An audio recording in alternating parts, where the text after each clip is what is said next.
Bismillahirrahmanirrahim. Assalamualaikum warahmatullahi wabarakatuh.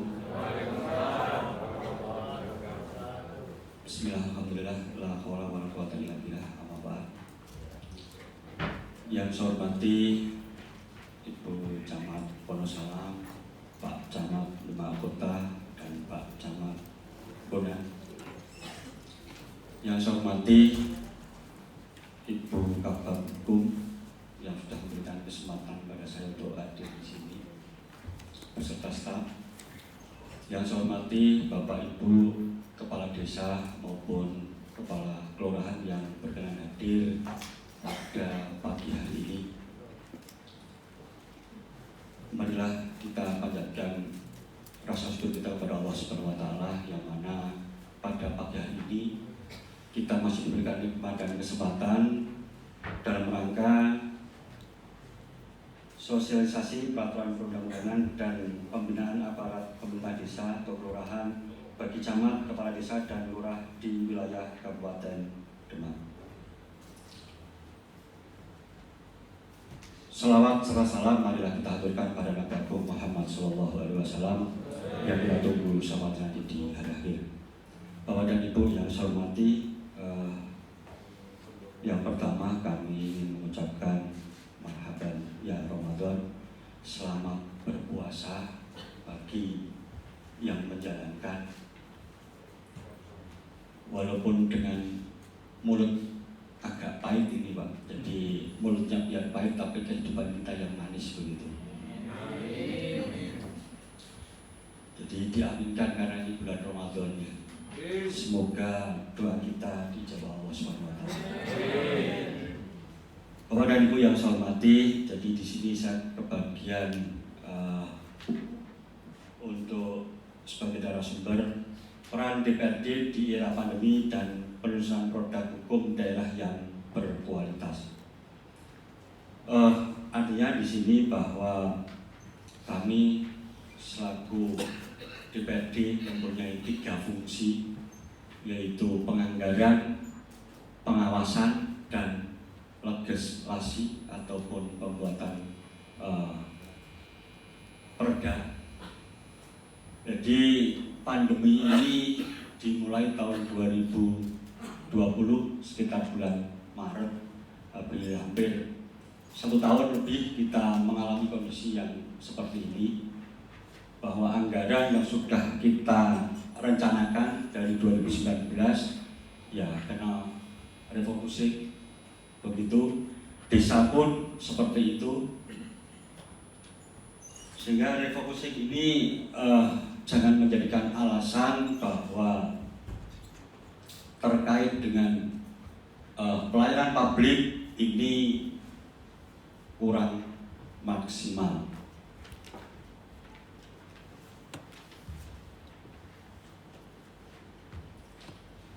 Ini terkait anggaran refocusing. Refocusing ini adalah domain dari eksekutif, Bapak Ibu yang saya hormati, bahwa dalam refocusing ini tidak ada rapat antara Badan Anggaran dan TAPD, karena sesuai dengan Perpres, eksekutif diberikan kewenangan untuk merefocusing terkait dengan COVID-19 ini. Jadi kita 2020 ini hampir 4 kali eksekutif melaksanakan refocusing, dan sekali rapat dengan Badan Anggaran ketika di perubahan anggaran. Jadi dan tahun ini pun tahun 2021 ini kami kemarin sudah menerima LKPJ terkait dengan pertanggungjawaban Bupati untuk kinerjanya. Jadi nilai manfaatnya yang dinilai oleh DPRD, bukan outputnya tapi outcome yang dinilai oleh DPRD. Sebenarnya sampai dengan saat ini, walaupun masih pandemi, ini kehidupan kita mestinya harus sesuai dengan new normal. Artinya antara pencegahan dan pertumbuhan ekonomi ataupun pendapatan di masyarakat ini harus bisa berjalan selaras. Karena kami melihat banyak hal yang sekarang ini tidak diperbolehkan sehingga perekonomian ini hidup sedang mati tak mau, artinya seperti itu. Jadi terkait dengan para pekerja seni, terutama ini Solo Origin dan sebagainya, ini tidak bisa manggung semuanya. Nah, mestinya ini juga menjadi perhatian kita bagaimana untuk pertumbuhan ekonomi ini bisa berjalan selaras dengan pencegahan. Kami sangat mengapresiasi sekali 5 tahun belakangan, alhamdulillah untuk Pemkab ini mendapatkan satu predikat WTP. Jadi jangan disalahartikan nih. Artinya bahwa itu adalah kinerja yang baik, sehingga kita dari DPRD sangat mengapresiasi terkait dengan wajar tanpa pengecualian. Jadi jangan dipelesetkan dengan wani tuku piro. Ini bahwa Pemkab sebenarnya sudah bekerja dengan baik, artinya bahwa sesuai dengan aturan akuntansi yang dijalankan oleh BPK, bahwa Demak ini mendapatkan wajar tanpa pengecualian. Semoga saja untuk periode 2020 yang dinilai ini bisa mendapatkan WTP juga. Amin. Bapak dan Ibu yang saya hormati, dua hal, pencegahan dan perekonomian harus berjalan selaras. Artinya kinerja dari Pemkab dimulai tahun 2019 ini berhasil menaikkan untuk pendapatan bruto masyarakat dan IPM, Indeks Pembangunan Manusia. Artinya angka hidup manusia Kabupaten Demak ini bertambah. Dari sana kami sangat mengapresiasi bahwa di dalam pandemi ini masih bisa bekerja dengan baik. Ini atas kinerja dari Pak Bupati dan Pak Wakil Bupati harus kita apresiasi bersama. Namun ada hal-hal yang masih kurang, jadi manusia bekerja tidak akan sempurna, artinya ada kekurangan di sana sini, sehingga kekurangan ini nanti akan menjadi perbaikan pada pemerintahan yang akan datang. Mari kita kenang untuk Pak Nasir dan Pak Joko ini yang baik-baik saja, yang tidak baik menjadi sejarah untuk diperbaiki pada pemerintahan yang akan datang. Oh, monggo Pak Ajari.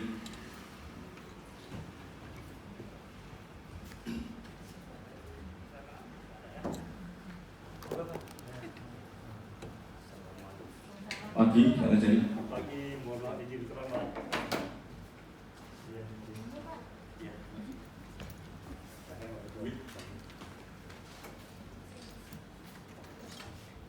Mohon izin Pak Ajari dilanjut. Yang sama ini Pak Ajari Kabupaten Demak yang berkenan hadir secara pribadi.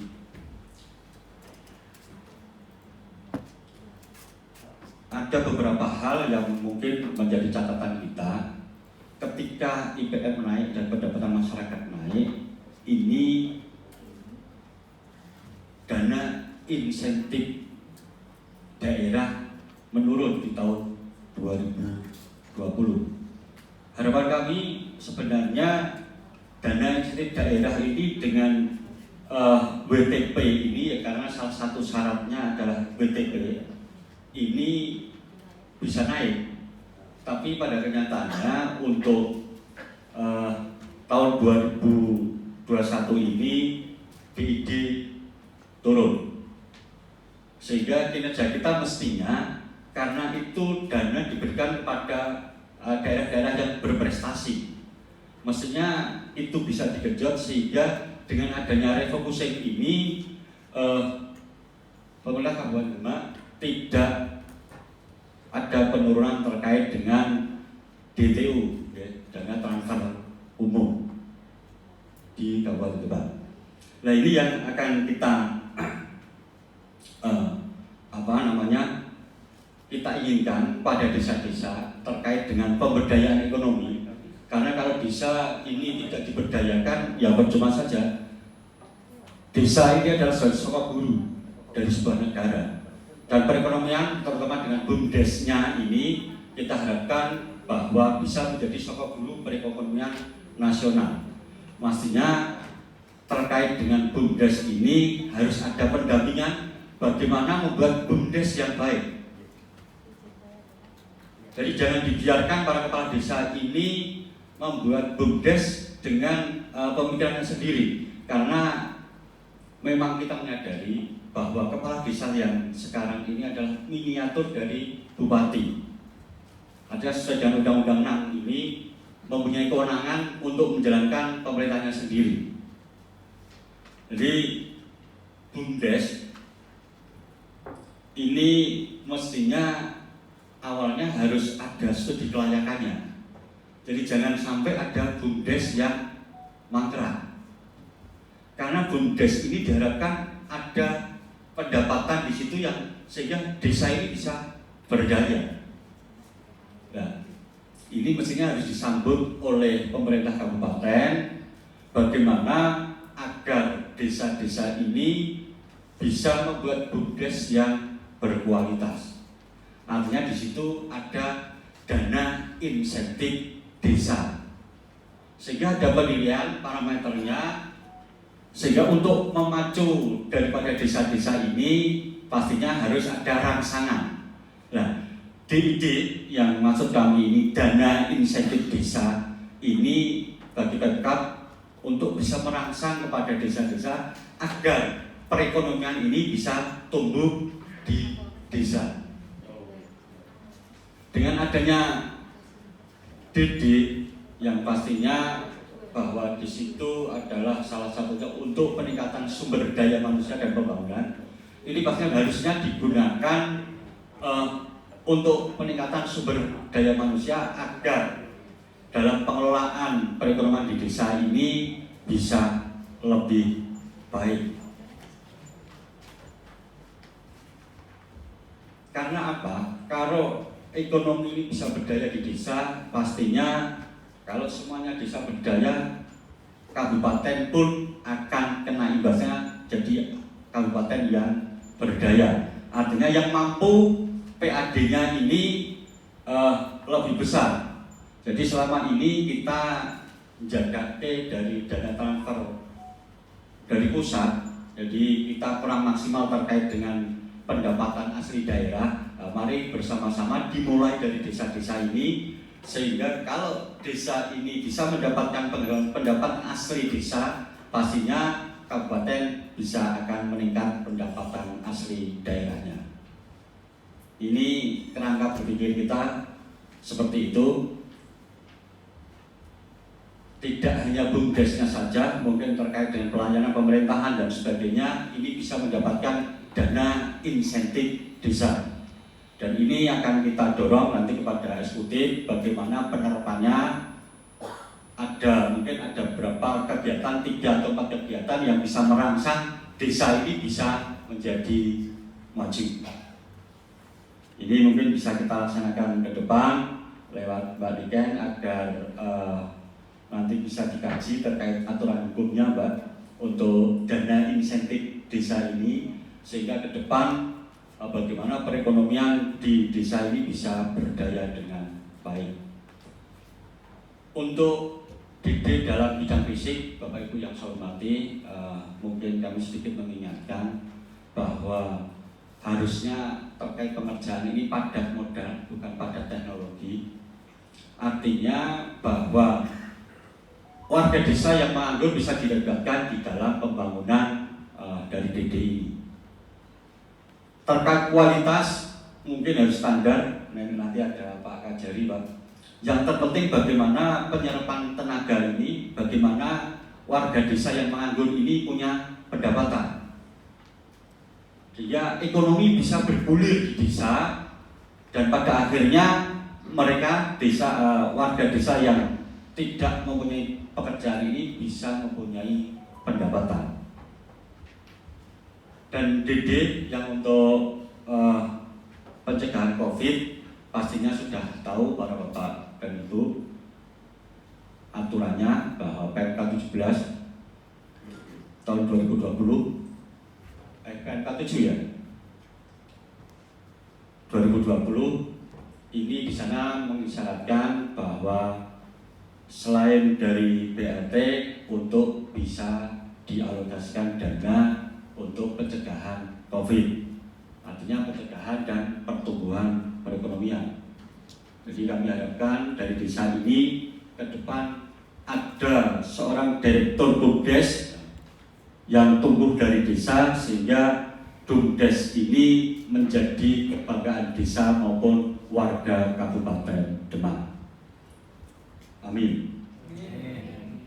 Bapak Ibu yang saya hormati, karena ini ada 2 session, jadi peran DPRD dan pembuatan produk hukum yang berkualitas. Jadi peran DPRD salah satunya itu tadi mendorong terkait dengan perekonomian, bagaimana ini bisa dijalankan Kabupaten Demak. Yang kedua, kami menugaskan kepada komisi-komisi untuk terjun ke lapangan yang mungkin pada saat itu Bapak Ibu yang menjadi kepala desa pernah bertemu dengan anggota kami terkait dengan hal-hal apa yang menjadi kesulitan ketika desa melaksanakan anjuran dari pemerintah untuk ada anggaran pencegahan COVID dan perbaikan perekonomian. Jadi salah satunya itu nanti kita rangkum.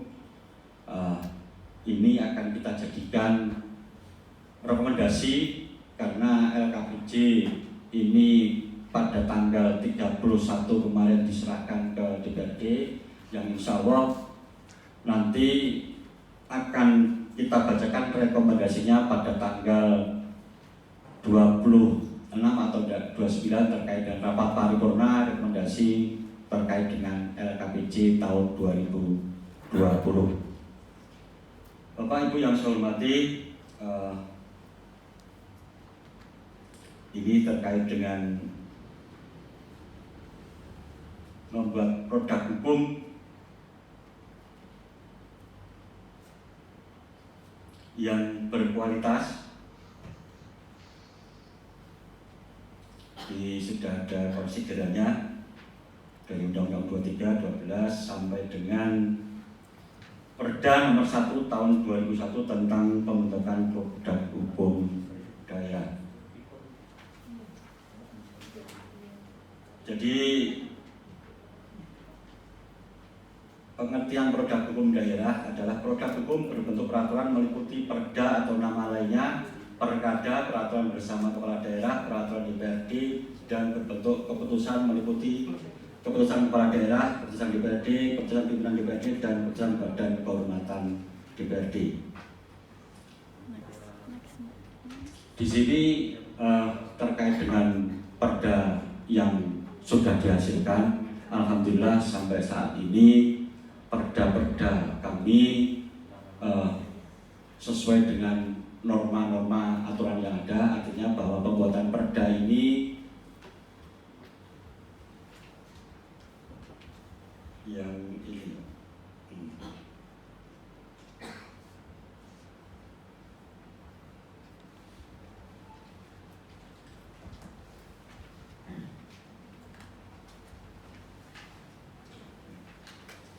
perda-perda yang sudah kita hasilkan kemarin memang ada yang di judicial review, tapi alhamdulillah bahwa kita mendapatkan penguatan dari MA, artinya perda itu adalah berkualitas.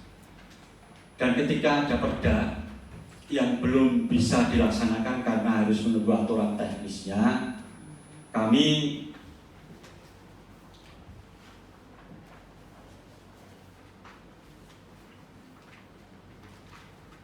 berpendapat akan menggunakan fiksi hukum, yaitu kami berpikir untuk aturan teknisnya ini langsung kepada OPD terkait. Alasan kita apa? Kalau peraturan teknisnya ini karena tidak ada batasan, tidak ada aturan yang membatasi, Pak. Jadi 6 bulan atau 1 tahun atau 2 tahun atau ditoke dijarke ini tidak ada aturannya. Artinya kita sekarang akan membiasakan di DPRD ini membuat aturan teknisnya langsung kepada OPD terkait. Nah, mungkin terkait dengan aturan yang perangkat desa atau apapun nanti ya pastinya langsung ke di Permasdes atau bagian hukum, jadi yang disesuaikan. Sehingga kita tidak menunggu lama karena fiksi hukum ini ketika peraturan perundangan disahkan atau diundangkan ya berarti langsung berlaku. Jadi tidak usah menunggu peraturan bupatinya yang pada mungkin situasi karena kesibukan bupati dan sebagainya ini lupa membuat aturan, nah, sehingga ini langsung kita cantolkan kepada OPD terkait.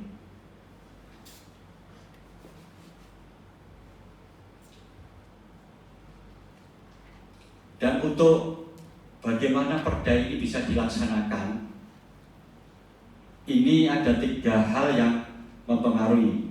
Yang pertama terkait dengan kultur masyarakatnya.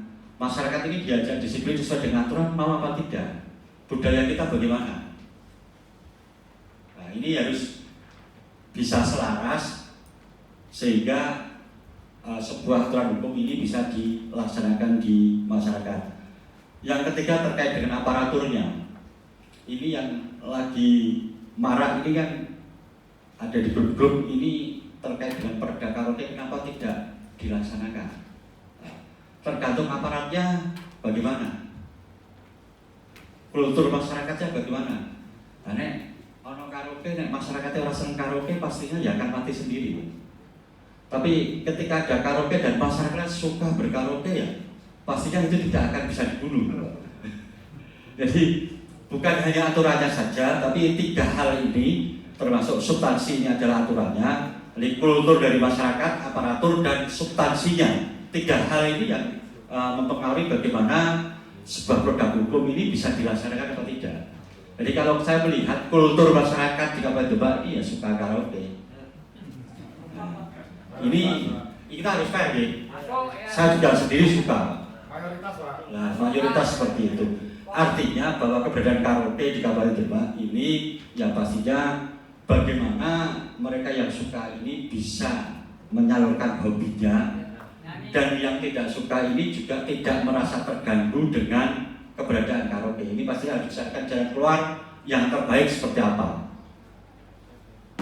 Nah, ini harus ada masukan-masukan dari tokoh masyarakat, tokoh agama, sehingga karaoke ini bisa ada dan para kepala desa ini yang hobi karaoke bisa menyalurkannya begitu. Yang hobi nyanyi, yeah.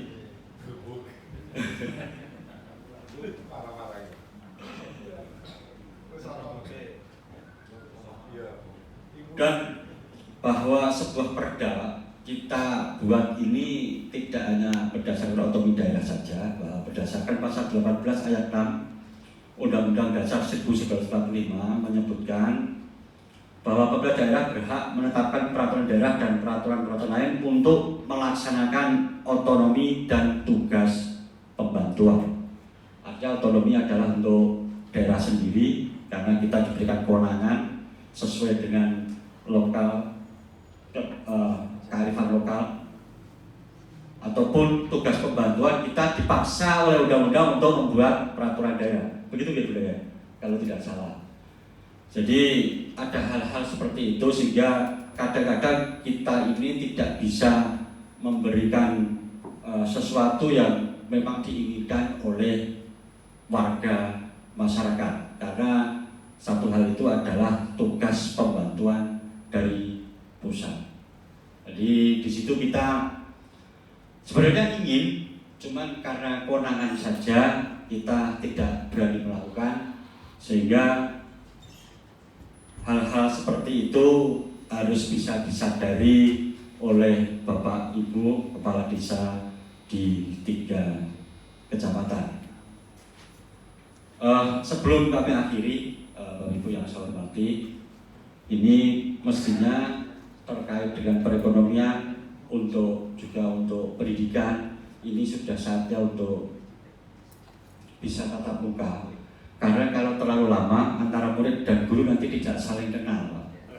Nah, ini yang harus kita siapkan atau kita bagaimana pembelajaran ini bisa tatap muka.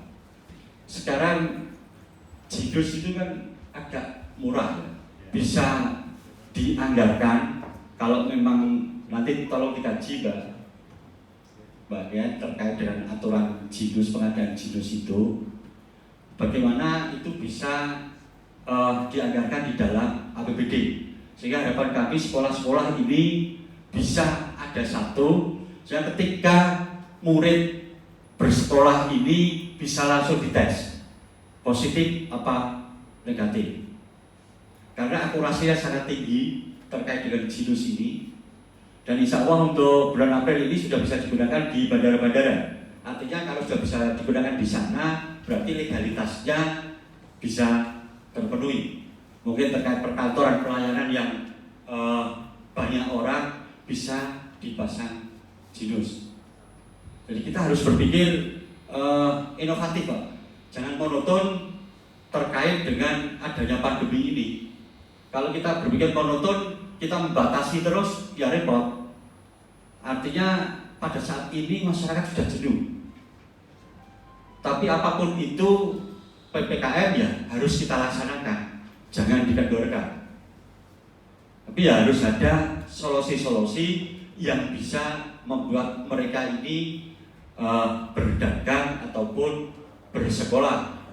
Nah, salah satunya mungkin yang tadi saya katakan, seni ini Solo Urgent ini mati total. Nah, harapan kami kalau mereka mati total berarti kan ada misbah, jadi miskin baru. Nah, ini yang perlu kita atasi. Bagaimana miskin baru ini tidak tercipta? Ya, artinya bahwa mereka ketika mau manggung mungkin dibuatkan protokolnya, Pak. Bagaimana ketika mereka manggung harus bagaimana? Apakah awal dites dulu sehingga mereka boleh manggung dengan jarak dan sebagainya, dan keperluan mereka juga harus begitu, tidak boleh ada penonton yang dekat dan sebagainya. Karena kalau ini dilarang terus ya, ini repot juga untuk mereka. Dan mereka kalau tidak diberikan solusi ya pastinya lama-lama ini akan terpuruk sekali. Yang kedua terkait dengan bagaimana pembelajaran tatap muka ini bisa berlangsung dengan baik dan aman.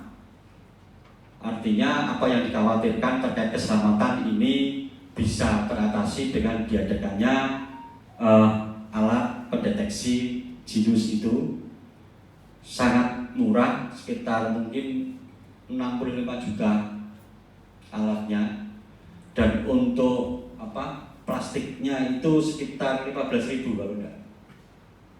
Nah, ini kan bisa diganti oleh mungkin bos yang untuk pulsa itu, sehingga tiap hari anak dan guru bisa dites di Jidus dengan Jidus. Pembelajaran aman, tatap muka tetap berlangsung, dan kualitas pendidikan bisa setara. Ini harapan kami. Karena ada hal-hal yang memang perlu tatap muka. Karena ketika di SMK itu harus ada praktikum, ini kan harus tatap muka. Kalau itu tidak diadakan, pastinya ya kualitasnya sangat berkurang. Nah, ini hal-hal seperti ini bisa diatasi. Mungkin yang sekolah mampu bisa mengadakan sendiri, yang negeri bisa diadakan oleh APBD ataupun dari CSR. Pengusaha kita kumpulkan, ada berapa sekolah, ada berapa madrasah, ada berapa pesantren. Kita kalkulasi, kita koordinasikan dengan para pengusaha di klaster di tiap kecamatan, ya insya Allah ini akan berhasil. Jadi kita jangan takut-takut untuk meminta ataupun berkoordinasi asal semuanya transparan apa yang kita gunakan. Kita minta mereka membelikan alatnya saja, tidak usah uangnya, belikan alatnya nanti kita sebarkan. Jadi Jarum mungkin bisa sebagai leadernya, Mbak. Jarum Kudus biasanya memberikan baju hazmat itu, mungkin sebagian bisa dipotong untuk pembelian alat Jinus, bisa diberikan di kantor pemerintahan ataupun di sekolahan, pesantren dan madrasah. Bapak Ibu yang saya hormati, mungkin itu beberapa hal yang bisa kami sampaikan. Mohon maaf atas segala kekurangan. Kami akhiri. Wal muwaffiq ila aqwamit thoriq. Wassalamualaikum warahmatullahi wabarakatuh.